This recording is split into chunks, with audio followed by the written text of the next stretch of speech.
Okay, the title of our message is The Sin That Turned a Cherub into Devil. Okay? Ang kasalanan na nagpabago sa anghel na naging demonyo.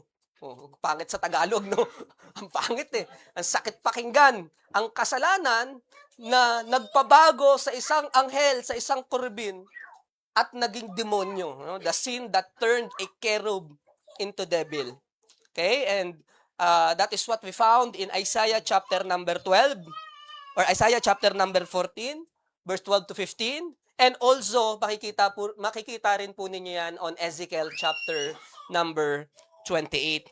So now I know, alam po ninyo na we are expositional in nature, yung ating pong pangangaral dito po sa ating church. Now, I will be honest po with you. When you read Isaiah chapter number 14, hindi naman talaga si Satan yung pinag-uusapan dito. No, pag pinag-aralan natin yung historical context, cultural context, okay? When you read the succeeding and preceding passages, it is not really Satan ang pinag-uusapan po sa Isaiah chapter number 14, but rather the king of Babylon. Okay? On Ezekiel chapter number 28, it is actually the king of Tyre. However, pag binasa natin ng maigi, alam natin na yung mga karakteristik na inihayag po ni Isaiah ay hindi maaaring akuin ng isang tao. Okay? Na hindi pwedeng may isang tao na galing sa langit tapos ibinagsak ng Diyos, at hindi pwedeng may isang tao na mangangarap na para bang magiging katulad siya ng Diyos. Kaya nga throughout all history, ang passage po na ito ay tinatawag sa hermeneutical study na double reference principle. Ano yung double reference? Ibig sabihin, dalawa yung tinutukoy. Okay? Sa context, sa natural context, ang tinutukoy talaga yung King of Babylon. Pero pag tiningnan mo nga ng mas maigi yung verse, yung mga karakteristik na tinutukoy dito, hindi tutugma dun sa hari, bagkos tutugma dun sa isa pang individual. And this time, it is Satan. Okay? And we know in Ezekiel chapter number 28, Satan was called an anointed cherub. No, he was perfect in the day that he was created hanggang matagpuan yung kasalanan sa kanya. Kaya yung pinakamagandang anghel, no, mga kapatid, yung pinakamatalino, did you know that Satan is a musician? Kaya mag-ingat-ingat ka, Brad. Okay. Kaya tingnan mo, ang galing ni Satan gumamit ng music because he is a musician. No? Kaya makikita mo yung corruption sa mga simbahan natin nagsisimula saan? Sa music. Okay, kapag pinapasok na natin yung mga worldly songs, worldly beat, worldly music, doon na nagsisimula yung mga compromise ng marami pong mga iglesia. Okay, and ginagamit yan, tingnan mo, minsan ma-LSS yung mga kabataan, no? Noong nakaraan niya, may pinakiusapan tayo. Sabi ko ako, okay lang naman magpatugtog kayo, pero wag naman kako yung may mga mura. No? Nagpatugtog ba naman ng Juan Carlo, Brad? Alam mo yung Juan Carlo? Nagpatugtog ng ganon. Eh, syempre, nakaka-LSS yun. Kaya pinakausapan natin, church kasi ito. Hindi ba? Naman, konting consideration naman. Hindi naman kami nagbabawal talaga kasi after all, it's their life, buhay nila yan. Pero, simbahan kasi ito, wag naman ako magpatugtog ng mga may mura. Biyaya naman ng Panginoon, napakiusapan naman natin. So what I'm trying to say is, music is really powerful, no? At ginagamit yan ni Satanas. So this morning, pag-uusapan natin, no, mga minamahal, bakit ang isang perpektong anghel ay naging kalaban ng Diyos? What happened? And on Isaiah chapter number 14, babasahin lang po natin ulit, from verse number 12 to verse number 15, this is what the Bible says. How art thou fallen from heaven, O Lucifer, son of the morning? Okay? You look at that. Son of the morning. So it means brightness. Lucy, yung salitang Lucy, yung pangalang Lucy, ang ibig sabihin niyan ay illumination, shine. Okay? Lucifer, son of the morning. Okay? Kaya nga, ang sabi rin ng Bible, Satan can transform himself into an angel of light. Okay? Kaya hindi porke maliwanag, hindi porke nagniningning sa Diyos na talaga. Kasi si Satanas nga, kaya din mag-transform into an angel of light. Okay? How art thou cut down to the ground, which didst weaken the nations? Look at this. For thou hast said in thine heart, I will ascend into heaven.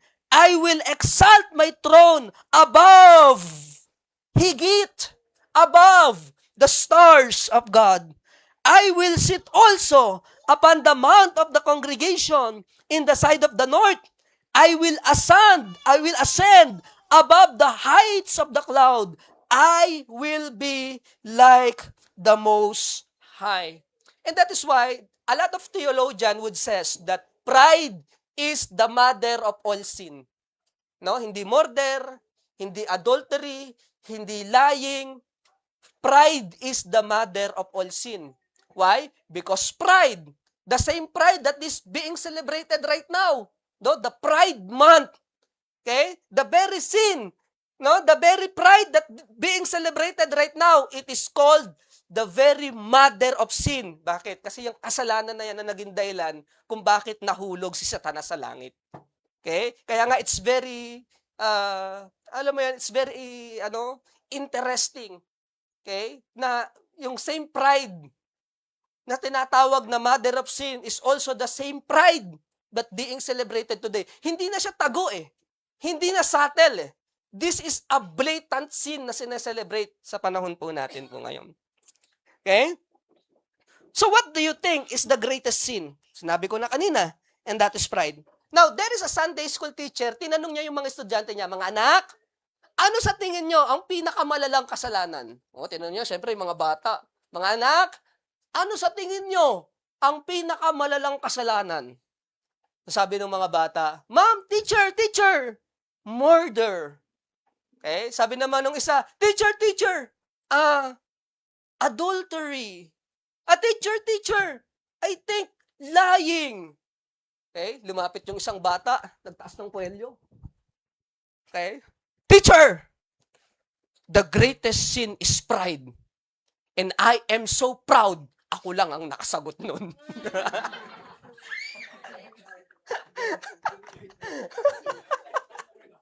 I'm so proud na ako lang ang nakasagot nun.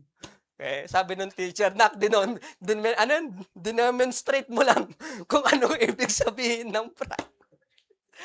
The pride is commonly called the mother of all sin. Okay? So this morning, pag-uusapan po natin yan. Okay? Yung mga prinsipyo o yung mga karakteristik, paano nga ba o paano natin malalaman na merong pride po sa atin. And dito po, makikita po natin sa mga passage na binasa po natin, yung mga nangyari kay Satan for us to see kung ano yung resulta ng pride sa buhay ng isang tao. Okay? Number 1, look at this. Pride begins in the heart. On verse number 13, pride begins in the heart. Look at that. On verse number 13, for thou hast said in thine heart. Okay? Ang pagmamataas, ang pagmamalaki, palaging nagsisimula sa puso. Okay? So sometimes, we focus dun sa mga kasalanan na panlabas because it is easy to see. Right? Diba? It is easy to see. It is easy to see kapag may murder na naganap. Siyempre, may murder, nakita mo. It is easy to see kapag merong lying na naganap. Pero just like every sin, no, mga minamahal, lahat ng kasalanan nagsisimula sa puso. Okay? Kaya nga ang sabi ng Panginoong Jesucristo, kapag ka ikaw nagalit sa iyong kapwa, para mo na rin siyang pinatay sa iyong puso. Siyempre ba naman yung imagination mo, kung ano nang ginagawa mo dun sa, ginugulpi mo siya, sinasaksak, kung ano ginagawa. In your imagination, naku, nanggigigil talaga ako sa iyo. O bagamat hindi mo siya ginagawa physically, hindi ba? Pero if we entertain that thought, ang sabi ng Panginoon, nagkakasala ka na rin sa iyong puso. Okay? Ang isang lalaki, ang sabi rin ng Panginoong Jesucristo, kapag tumingin ka sa isang babae na hindi mo asawa, na mayroong pagnanasa, nagkasala ka na rin ng adultery sa iyong puso. So, makikita po natin that sin really started with the heart. And that is why our pastor, the pastor of Bethany Makati, yung ating dean, he always said that the heart of the problem is the problem of the heart. Okay? Parang how can you face the problem if the problem is your face. Parang ganon, no? Okay? So the heart of the problem is really the problem of the heart. Okay? Palaging nagsisimula sa puso. Okay? So sabi ko nga, we often focus dun sa mga outward scene na madaling makita ng tao. Okay? Madali nating mapansin. Pero dapat we always evaluate ourselves. No? Kung meron na bang namumuong pagmamataas, pagmamayabang sa ating mga puso. Okay? So, pride is not always easy to identify. No, hindi siya palaging ma-identify. Wala namang umamin eh. Na sinong mayabang dito? Ako! Well, I don't think so may ganon, no? I think sa lahat ng kasalanan, pride is the most deceptive sa lahat ng mga kasalanan. For example, yung magnanakaw, alam niya na nagnanakaw siya at alam niyang mali yun. Tama? Okay? Yung nangangalon niya, alam niya na yung ginagawa niya ay mali. So for the most part, kapag tayo gumagawa tayo ng kasalanan, alam natin na yung ginagawa natin ay mali. Pero I think wala pang mayabang na tao na umamin na mayabang siya. Wala pa. Okay? Kasi pride is, I think, the most deceptive sin. Okay? Na palibasa, nagsisimula siya sa puso and we try to cover it. No? Sinusubukan natin itago sa pamamagitan ng pagtanggi, sa pamamagitan ng kung ano-ano. Okay? But again, it begins in the heart. Kaya nga lagi nating i-guard ang ating mga puso. Lagi nating bantayan ang ating mga puso, no, mga kapatid. Okay? Hindi naman niya magsisimula na ang isang tao malakihin na siya kaagad. Palagi siyang nagsisimula sa puso. Okay? So let us always guard our heart. Bantayan natin ang ating mga puso. Sawayin natin ang ating mga sarili, no, mga kapatid. Babantayan natin yung ating pag-iisip, babantayan natin yung mga ine-entertain natin na thoughts, babantayan natin yung self-exaltation, babantayan natin yung self-boasting, babantayan natin ang ating mga sarili. Bakit? Kasi kapag hindi natin naagapan yan, it will destroy yung mga bagay na mas mahalaga. Okay? It will destroy your reputation. It will destroy your character. Gusto mo ba na makikilala ka na mayabang? Alam mo siya, napakayabang niya, napakahangin yan. Gusto mo makikilala ka na mayroon kang ganong klaseng character or reputation? I don't think so. Okay? And now, biruan lang natin yun. Yung wala ka sa lolo ko. Di ba mga biruan natin yun? Yung wala ka sa lolo ko, yung mga ganyan. Biruan natin yan. Pero you know, alam mo na kung meron kang pagkakakilanlan, ayaw mong tatawagin ka. Ako, napakayabang ng tao niyan. Napakahangin ng tao na yan. No, you don't want that. But again, it started with the heart. Okay? It starts with the heart. Now, when we entertain thoughts of self-exaltation, okay? Kapag kayong praise pumasok na rito sa utak natin, no? Kapag kayong mga achievements pumasok na rito sa utak natin, okay? And we desire for self-glory rather than the glory of God. Okay? Number 2. Okay? Number 1, pride begins at the heart. Lagi natin tatandaan yan. Kung may starting point ang lahat ng kasalanan, laging sa puso. Kaya hindi mo palagi nakikita. Kaya kapag nag-manifest na sa physical, malala na eh. Hindi ba? Kapag nag-manifest na siya sa physical, malala na. Kaya habang nandirito pa sa kalooban, kinakailangan sawayin na natin. Number 2, pride always seeks self-exaltation. Pride always seek self-exaltation. Look at this on verse number 13. Look at this. For thou hast said in thine heart, look at that, I will. No, that's number 1. I will ascend into heaven. That's number 1. Number 2, I will exalt my throne above the stars of God. Number 3, I will sit also upon the mount of the congregation. That is number 3. Number 4, I will ascend above the heights of the clouds. And number 5, I will be like the Most High. So this is what we call the 5 I wills of Satan. Okay? The 5 I wills of Satan. And why is that, no? Because pride is always seek self-exaltation. Okay? It always seeks self-glorification rather than the glory of God. Okay? Look at this. Satan was originally perfect. Brad, i-flash mo nga yung Ezekiel 28 verse number 15. Satan was originally created perfect by God. So the problem is not the lack of blessing. Alright? The problem is not the lack of ability. The problem is not the lack of power. The problem is not the lack of authority. But the problem lies in the heart. Look at this. Thou was perfect in the ways from the day that thou was created, till iniquity was found in thee. Okay? He was created perfect by God. Hindi pwedeng mainggit si Satan dun sa kanyang mga peers because he is the most beautiful angel. Okay? Kaya nga dun sa quartet, no, mga kapatid, di ba, Trinity, tatlo lang eh. God the Father, God the Son, God the Holy Spirit. Trinity, ang sabi ni Satan, I will be like the Most High. Gusto niya maging quartet, bro. Gusto niya maging quartet. Kaya tinan mo yung boses demonyo doon, yun si Satan. Joke lang yun, ha? Hindi doktrina yun. Okay? So that is the 5 I wills of Satan. He became discontented of all the blessings that he had. That's the problem. Ang problem, hindi lack of blessing. Ang problem, hindi lack of ability. So sometimes, di ba tayo, naiinggit tayo sa mga bagay na meron yung kapwa natin. No, that's envy. Masama din yun. Hindi ba? Pero si Satan, wala siyang dahilan para mainggit. Hindi lang siya kontento sa kung anong meron siya. And that's very sad.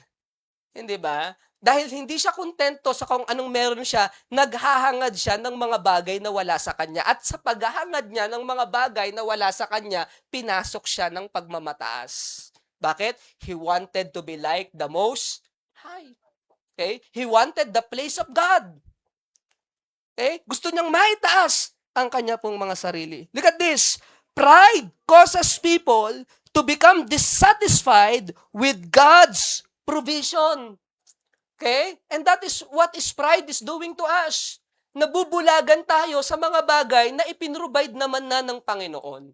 Okay? Di mo, sayang ang talino natin. Sayang ang kakayahan. Sayang yung ability. Sayang yung credibility. Sayang ang credential kung ang isang tao palaging malakihin sa kapwa. Hindi po ba? Okay? And that is what Satan did. Okay? Pride always seek self-exaltation. Okay? Next, pride desires God's position. Pride desires God's position. And I wanted to be very clear in that. Hindi God's character, kapatid, hindi God's character, but God's position. Look at this. In all the titles of God, again, this is very interesting. Maraming title ang Panginoon, like Savior, the Lord who provides, okay? The Lord na lagi kong kasama, Jehovah Shammah, okay? The Lord na nagpapagaling, ano yun? Rapha, okay? The Lord who is my shepherd, okay? The Chicken Senzu, okay? Hirap banggitin, okay? The Lord who sees, Elroy. No, maraming title ang Diyos. Pero ang kinainggitan ni Satan, ang gustong marating ni Satan, is the title of the Most High.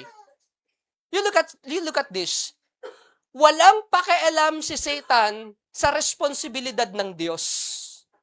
No? Hindi niya kinainggitan na ang Diyos ay Savior. Hindi niya hinangad na ang Diyos ay lagi nating kasama. Hindi niya hinangad na ang Diyos ay nagpapagaling. Hindi niya hinangad na ang Diyos ay nagbibigay. Ang hinangad niya yung posisyon ng Diyos, the Most High. Okay? And for a lot of people, na mga kapatid, hindi ba meron din tayong ganyang klaseng mentality? We put ourselves in the position of God. No? We refuse correction because according to us, buhay ko to eh. That's pride. Okay? If you do not accept correction simply because, hindi, ako driver ng buhay ko. That's pride. Okay? You are putting yourself in the position of God. Okay? Pag sinabi natin, nobody is above me. Eto ko. Ayan ka lang. You are putting yourself in the position of God.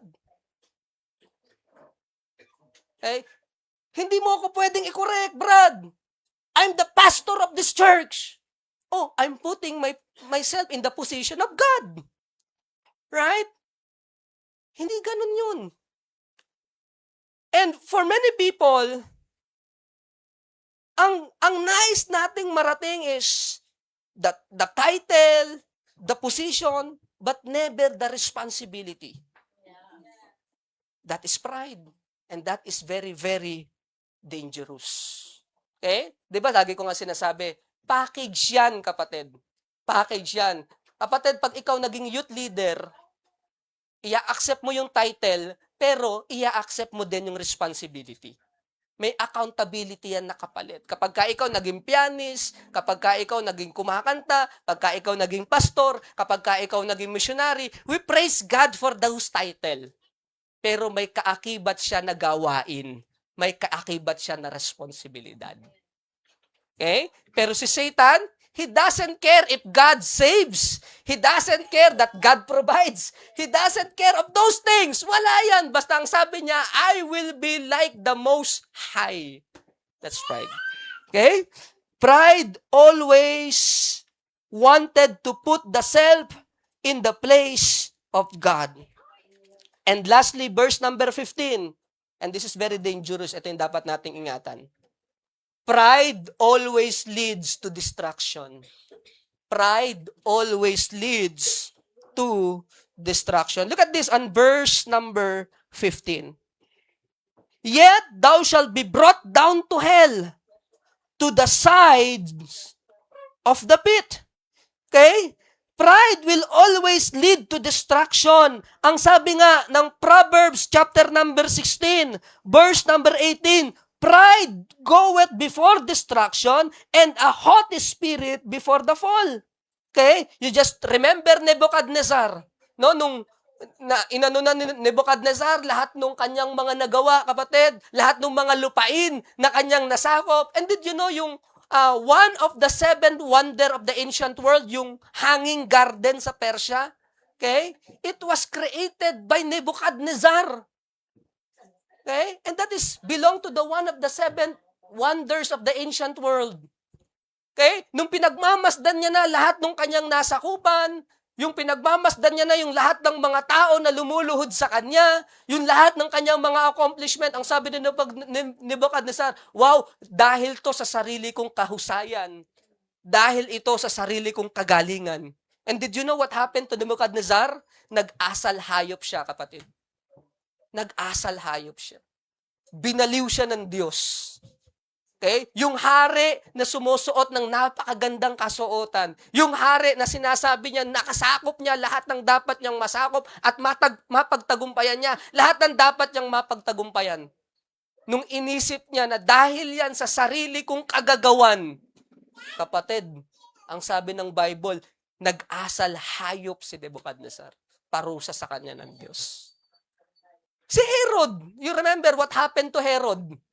Di ba? Yung sabi ng Bible, he did not give the glory to God. And what happened to Herod?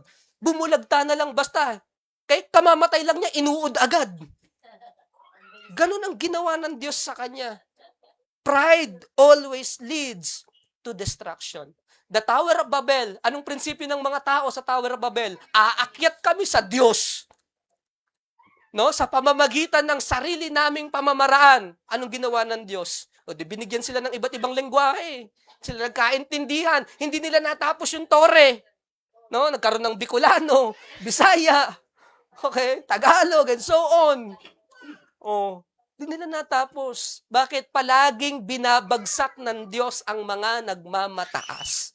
Palagi, kapatid. Pride always leads to destruction. When you read the book of Esther, si Haman, grabe rin kayabangan ni Haman. Okay? Nagpagawa siya ng pugutan ng ulo dun sa pinagawan yung pugutan ng ulo. Siya mismo, yun ang ginamit sa kanya. Grabe yung humor ng Diyos, kapatid. Hindi po ba? Pride always leads to destruction. Okay? Pride is deceptive in nature. Nabanggit ko na po ito kanina. Bakit? Kasi nga, kapag nagnanakaw ka, lagi mong alam na nagnanakaw ka. Kapag gumagawa ka ng masama, palagi natin alam na ang ginagawa natin ay masama. But prideful people is always blinded by their own pride. Hindi tayo aamin, no, sa ating sariling kayabangan. Kaya nga in the book of Matthew chapter 7 verse number 3 hanggang to verse number 5, ang sabi ng Panginoong Kristo, meron daw isang lalaki dahil sa kanyang sariling kayabangan, nakikita niya yung muta ng kanyang kapwa, hindi naman niya nakikita yung biga. Alam niyo yung biga? Ayun oh, yung biga. Hindi niya nakikita yung biga sa kanyang mga mata. Ang bihira. Sobrang exaggeration na ng Panginoon yun. Kung nakita yung biga, alam niyo yung biga? Patid, ayan o, yung ano sa bahay. Yung parang poste. Okay, nang sabi yun yung beam sa Bible. Okay, nakikita daw natin yung muta ng ating kapwa, hindi naman natin nakikita yung mismong biga na nasa ating mga mata.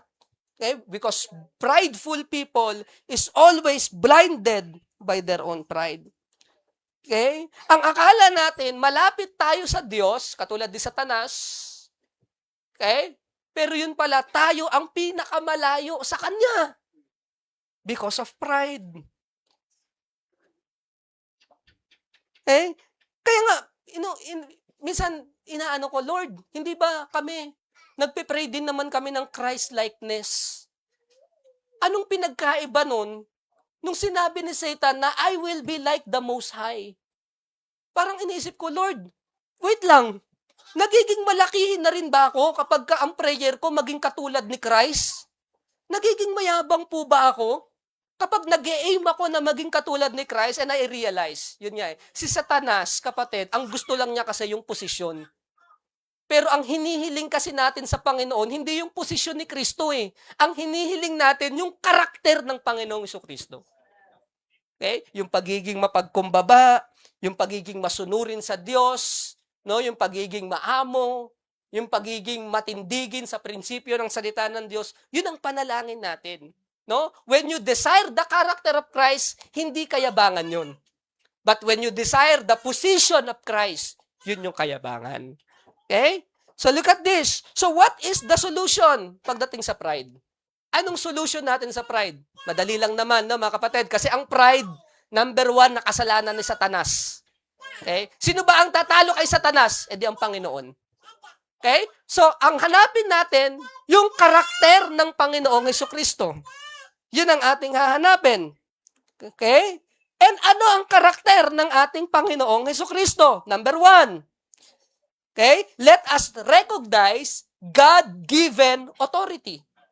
Okay? Let us recognize God-given authority.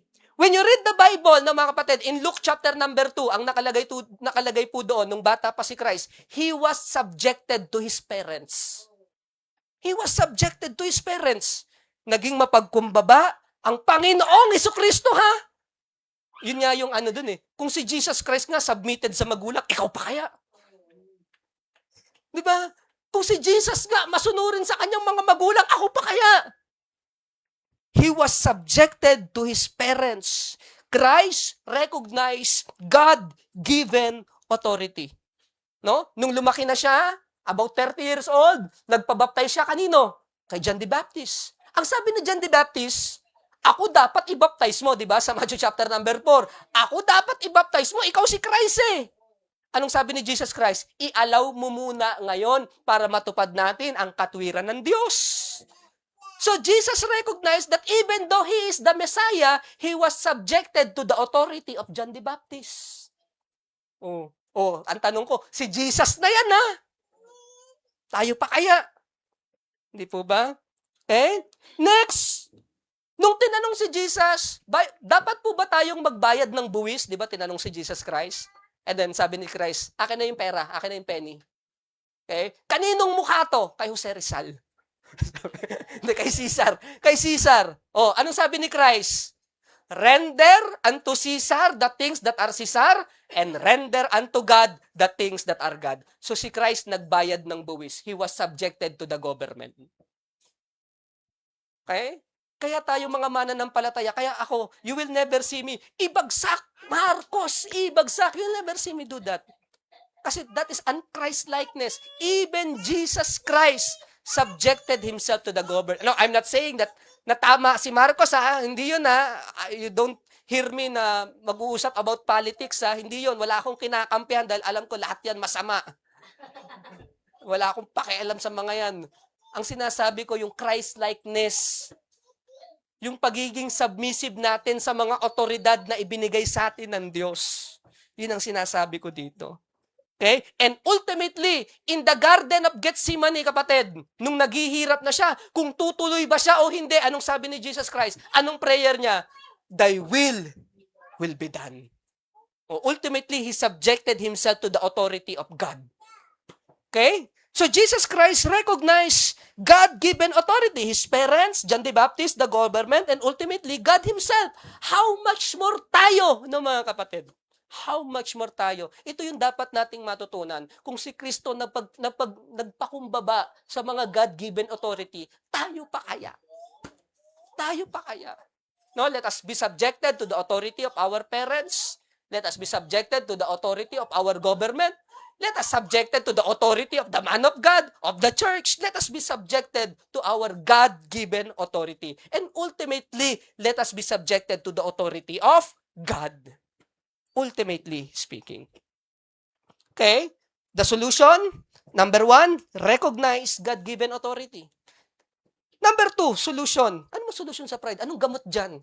Okay, pinag-usapan natin yung problema.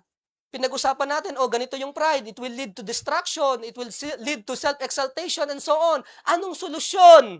Let us recognize God-given authority. Number 2, let us recognize that everything is only by the grace of God. Let us recognize that everything is God's grace. Look at this. Even our salvation, okay, biyaya ng Diyos, kapatid. No, biyaya ng Diyos, for by grace are ye saved. Hindi ka mapupunta sa langit dahil magaling ka, mapera ka, edukado ka, mayaman ka, and so on. Hindi. Hindi ako mapupunta sa langit dahil pogi ako. Hindi. Kapatid, hindi. Biyaya lang ng Diyos. Biyaya ng Diyos. No, pag pumunta ka sa langit dahil magaling ka, ang kwentuhan natin doon, bakit ka nandirito? Ang galing ko eh. Ako pinakamabait, nasalihan ko lahat ng relihiyon. Ganun ang usapan natin, kapatid. Ilang kautusan na tupad mo? Di ba 10 lang yun? Ako, 11. 11 na tupad ko. Ganun ang tema ng usapan ng mga tao kapag napunta tayo sa langit sa sarili nating kakayahan. No? Ilang santong na pagdasalan mo? Ako 3,000 kaya ako nandirito. Hindi. Ang kaligtasan, biyaya lang ng Diyos. Bigay lang ng Diyos. We have to recognize that everything is by God's grace. Para hindi tayo magyabang, di ba? Lest any man should boast. Para hindi tayo magmalaki, kapatid. Okay? Our salvation is by God's grace. Our service is by God's grace. Kaya tayo nakapaglilingkod, kaya tayo nakapag-social winning, kaya tayo nakapag-preach, kaya tayo nakakaawit, kaya tayo nakapagbibigay, kaya tayo nakaka-attend, kaya tayo nakakagawa ng mga pagluluto at paglilinis at kung ano-ano pa. Lahat ng yan, biyaya lamang ng ating Panginoon. The moment we recognize, kapatid, the moment that we recognize that everything is by God's grace, natututo tayong magpakumbaba. Pero if we deny that this is only by the grace of God, if we say to ourselves, kaya ako nandirito kasi magaling ako, I have credentials and everything, I have credibility, I have money, I am educated, I am good looking and so on, kaya ako nandirito. Once we put that error, once we put that lie in our heart, then pride will blossom sa mga buhay po natin. Mamumulaklak ang kayabangan sa puso natin kapag nakalimutan natin that everything is by God's grace. Salvation, our service, and look at this, even our success, biyaya lamang ng Diyos, kapatid. Yung ating mga tagumpay na nararanasan, mga graduate natin student, baka pagka kayo may trabaho na, hindi na kayo mautusan na. Hindi na ako pwedeng utusan sa church. Bakit? Graduate na ako. Sasabunutan kita, sinasabi ko sa'yo. Hindi ako nananabunot. Okay? Pero walang ganon. Walang ganon. No, there is no certain period. Dahil ngayon nag-graduate na ako, hindi na ako pwedeng maghugas ng plato sa bahay na ito. Walang ganon. Walang ganon. even our success, it is only by the grace of God. Baka ako pag nakagraduate na tayo at meron na tayong kumikita ng magandang hanap buhay, sabihin natin sa mga magulang natin, Mapa, pabalik ka pa lang, pero papunta na rin ako. Okay. Ganon. Okay. Lagi natin i-recognize that everything is by the grace of God. Okay? And lastly, number 3, let us do everything for the glory of God. No? Let us recognize, okay, our God-given authority, just like the Lord Jesus Christ. Let us recognize the grace of God. That's number 2. And number 3, let us do everything for God's glory, kapatid. Aiming for God's glory naturally cures pride, kapatid. Aiming for God's glory naturally cures pride. Bakit? Because pride blossom in self-exaltation. Diba? Yan ang pinag-usapan natin kanina. Habang tayo'y nagmamataas, mas lalo lang natin nilalagyan ng pataba yung pride sa buhay natin. Pero if you aim God's glory, wala. Palibasa, ang focus mo, yung luwalhati ng Panginoon, wala kang pakialam sa sarili mo. And that is why, whether with applause or no applause, it doesn't matter. Right? Why? Because everything is by God's grace. I-reject ka o tanggapin, it doesn't matter. It's not that painful, di ba? Ang sabi nga ng Panginoon kay Samuel, huwag kang mag-alala, hindi ikaw ang tinanggihan ng mga yan, ako ang tinanggihan nila. Yun ang sabi ng Panginoon. Okay? So if you do everything by God's grace, di ba? Mas nababawasan yung ating pagmamalaki. Bakit? Kasi ang aim natin, ang luwalhati ng ating Panginoon.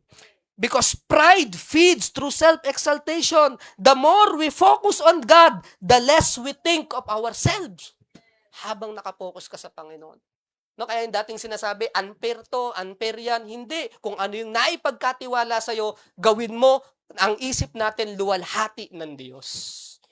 No, huwag mong isipin, bakit si ganito na lang laging natayo sa unahan, lagi na lang si Raydel, no? Lagi na lang si ganito. Kapag napagkatiwalaan tayo, ano man 'yan, no, mga minamahal, sabi ko nga kahit paglilinis ng church, kahit pag-aalaga sa mga bata, pagtuturo sa mga bata, pag-awit, gaano man kaliit ng iniisip natin sa naipagkatiwala natin, let us do everything in the glory of God. I'm telling you, magiging masaya ka, kapatid. Maibibigay mo pa yung best mo. Bakit? Kasi ang isip natin luwalhati ng Panginoon kaysa luwalhati ng ating mga sarili. Okay? Masakit hindi mapansin. Napakasakit. Bakit? Kapag nag-iisip ka ng para sa sarili mo. Pero kapag nakapokus ka sa luwalhati ng Panginoon, it will never matter. Because after all, luwalhati ng Diyos. Ang importante, yung number 1 audience natin, and that is God. Okay? Pakialam ko kung hindi ako palakpakan ito ni Juan. Ang importante, nakikita ako ng Panginoon. That's more important. No? That is my biggest concern. My biggest concern is hindi yung batiin ako ng mga ganda ng preaching mo, ganda ng boses mo. That is not my greatest concern. My greatest concern is if God please sa naipagkatiwala niya sa akin. No? Let us aim for the glory of God. Okay? Look at this. In our conclusion, very interesting. The only way to go up is for us to be humble. That is the only way. That is the only way to go up. And that is to be humble. May lumapit kay Kristo yung nanay ni John saka ni James. Sabi ba naman ng nanay ni James saka ni John, Lord, pagdating mo sa inyong kaharian ito ang request ko, yung 2 kong anak, ilagay mo sa kanan at kaliwang kamay po ninyo. Pambihirang request yan. Pero ang sagot ng Panginoon, ganito, huwag kayong maging katulad ng parang mga hintil na nagpapataasan sila ng mga kung ano-anong posisyon. Ganito ang gawin natin. Kung sino yung mga naglilingkod ng tapat, sila ang mga dakila pagdating sa kaharian ng langit. Yun ang sabi ng Panginoon. Okay? So the only way to go up is for us to be humble. Okay? This sin, I want you to be reminded that this sin is very, very destructive very, very dangerous and very, very deceptive. Huwag tayong paloloko, huwag tayong palilinlang sa pride. Huwag. Why? Because it is the sin that turns the cherub into devil. Okay? Imagine that. Yung dating faithful na naglilingkod, na nagtatapat, yung dating malaanghel ang boses, kapag pinasok ka ng pride, ang telling you, magiging parang demonyo ka. Okay?